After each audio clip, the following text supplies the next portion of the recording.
Selamat malam Bapak, perkenalkan saya Dr. Kofifa yang berjaga di IGD pada malam hari ini. Dengan Bapak siapa namanya? MR dok, Oke Bapak MR, usianya berapa? 20 tahun dok. Baik, pekerjaannya sekarang apa? Saya sekarang jadi karyawan dok. Tinggalnya di mana? Daerah Pelaju inilah dok. Baik, jadi kita akan melakukan tanya jawab ya Pak. Nanti saya akan bertanya mengenai keluhan Bapak untuk membantu saya dalam menegakkan diagnosis pada penyakit Bapak. Apakah Bapak bersedia? Ya dok, bersedia.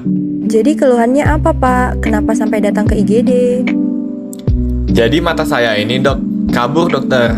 Soalnya tadi pas saya lagi bukber sama teman saya mau buka tutup botol yang ada tutup sengnya itu dok. Tapi melenting tepat ke mata kiri saya dok. Oh ya, langsung terpental ke matanya ya Pak? Matanya refleks nutup atau gimana tuh Pak? Iya dok, langsung nutup jadi kena kelopak mata saya dok. Sekarang masih sakit sih ini dok. Oh alah, pasti sakit ya. Saya lihat juga agak bengkak ini kelopaknya. Lalu kejadiannya jam berapa dan udah berapa lama sebelum kesini? Kira-kira 2 jam yang lalu dok. Pas saya lagi buka itu pokoknya dok. Lalu selain matanya kabur sama sakit tadi, ada keluhan lain gak Pak? Ada kayak yang ngehalangin mata saya gitu juga dok. Oh iya, jadinya kabur ya Pak. Kalau matanya keluar cairan seperti darah atau kayak putih telur dan kotoran mata, ada tidak ya Pak? Keluar cairan gitu nggak ada sih dok. Kotoran mata juga tidak ada. Tapi ini berair dok, kayak nangis terus gitu. Nggak ada gatal ya berarti? Nggak ada dok. Ada silau nggak kalau ngelihat? Nggak ada sih dok. Setelah kejadian itu, matanya diapain Pak? Tidak ada dok. Saya langsung ke IGD ini dok. Saya takut kenapa-napa mata saya dok. Dikasih tetes mata atau dikasih cairan lain nggak ada ya Pak berarti? Iya nggak ada dok. Oke, baik Pak. Ada ngucek-ngucek matanya nggak Pak setelah kena tutup botol tadi?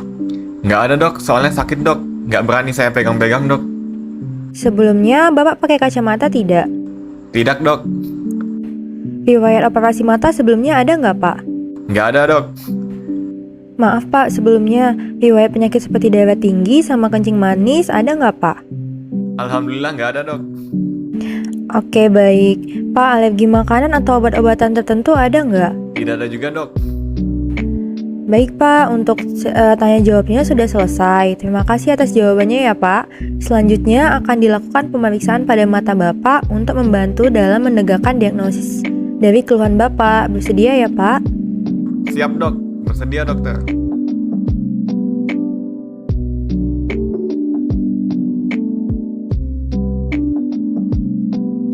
Selanjutnya dilakukan pemeriksaan fisik. Pada status generalis didapatkan dalam batas normal. Untuk pemeriksaan oftalmologi didapatkan tajam penglihatan atau visus okuli dextra pasien 6/6, sedangkan okuli sinistra 6/7,5. Diperiksa juga tekanan intraokular dengan menggunakan SIOTS. Pada okuli dextra didapatkan 10,9 mmHg, sedangkan untuk okuli sinistra 13,1 mmHg. Kedudukan bola mata pasien keduanya ortoforia. Gerakan bola mata okuli dextra et sinistranya juga baik ke segala arah. Pada segmen anterior, palpebra okuli dextra didapatkan tenang, sedangkan pada okuli sinistra, pada palpebra superior tampak hematom dari medial ke arah temporal, palpebra inferiornya tenang. Untuk konjungtiva, okuli dextra tenang, sedangkan okuli sinistra didapatkan hiperemis. Kornea okuli dextra et sinistra jernih, bilik mata depan okuli dextra sedang, sedangkan okuli sinistra tampak pendarahan pada kurang dari sepertiga bilik mata depan. Iris okuli dextra et sinistra dengan gambaran baik. Pupil okuli dextra et sinistra didapatkan bulat, sentral, refleks cahaya positif, diameter 3 mm. Lensa keduanya jernih. Pada pemeriksaan segmen posterior, didapatkan semuanya dalam batas normal. Pemeriksaan penunjang yang dapat dilakukan adalah slit lamp dengan fluorescent test dan juga ultrasonografi atau USG. Pada pasien ini didapatkan hasil fluorescent test negatif pada okuli sinistra. Dari hasil anamnesis, pemeriksaan fisik, serta pemeriksaan penunjang, maka pasien ini didiagnosis kerja trauma tertutup bola mata okuli sinistra dengan komplikasi hifema grade 1 okuli sinistra plus hematoma palpebra superior okuli sinistra. Diagnosis banding pada kasus ini adalah trauma tertutup bola mata OS dengan komplikasi hifema grade 1 OS dan trauma tertutup bola mata OS dengan komplikasi hifema grade 2 OS. Lalu, apa itu hifema yang terjadi pada pasien ini? Hifema adalah akumulasi darah pada bilik mata depan akibat robeknya pembuluh darah iris atau badan siliaris. Biasanya disebabkan oleh cedera pada mata seperti jatuh atau terkena benda tumpul seperti bola, tutup botol seng, dan lain sebagainya. Hifema juga dapat disebabkan oleh kondisi medis tertentu seperti kanker mata dan infeksi mata. Pasien dengan hifema mungkin mengalami nyeri pada mata, darah terlihat pada pupil, penglihatan kabur, dan sensitivitas terhadap cahaya atau fotofobia. Sebagian besar kasus hifema membutuhkan pengobatan karena jika dibiarkan tanpa pengobatan dapat menyebabkan kehilangan penglihatan, terutama hifema dengan komplikasi dan dengan derajat yang tinggi.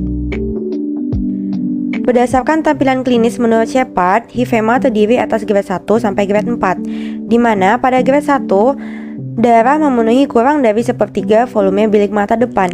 Grade 2, darah memenuhi sepertiga sampai setengah volume bilik mata depan. Grade 3, darah memenuhi seperdua sampai hampir memenuhi bilik mata depan atau lebih dari setengah volume bilik mata depan. Dan grade 4, darah memenuhi seluruh bilik mata depan atau disebut juga egg ball hifema. Nah, pada pasien ini didiagnosis hifema grade 1 di mana pada pasien ditemukan darah mengisi kurang dari sepertiga bilik mata depan. Diagnosis banding pada kasus ini adalah trauma tertutup bola mata OS dengan komplikasi hifema grade 1 OS dan trauma tertutup bola mata OS dengan komplikasi hifema grade 2 OS.